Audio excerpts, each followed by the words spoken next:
ઘરમાં પ્રવેશ કરતા પહેલા એક જોડી ચપ્પલ હતા જે આપણા હતા.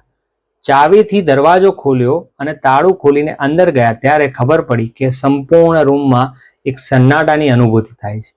વાતો કરવા માટે કોઈ વ્યક્તિ વિચારતા હતા પરંતુ કોઈ હાજર જ નહોતું. વોશરૂમ આગળ જઈને મોઢું ધોયું ત્યારે ખબર પડી કે જે અરીસામાં ચહેરો દેખાય છે એ ચહેરાએ આખો દિવસ આજે સ્ટ્રેસ યાની કે લોકોના મેણા ટોણા સાંભળ્યા છે.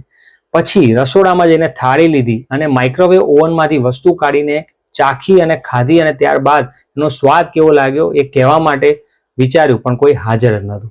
અરે માણસ જ્યારે હાજર છે ત્યારે પોતાની લાગણીઓ વરસાવી દેવી જોઈએ, પોતાના દિલની વાતો કહી દેવી જોઈએ. ક્યારે શું થશે એને કોઈની ખબર રહેતી નથી, કારણ કે માણસની ગેરહાજરી એ પરિવારને કોઈને પૂછી જુઓ ખબર પડશે કે કેટલી ડંખે છે, કેટલી તકલીફ પડે છે. એટલે પોતાની લાગણીઓને છલકાવી દો, દિલની વાતોને કહી દો.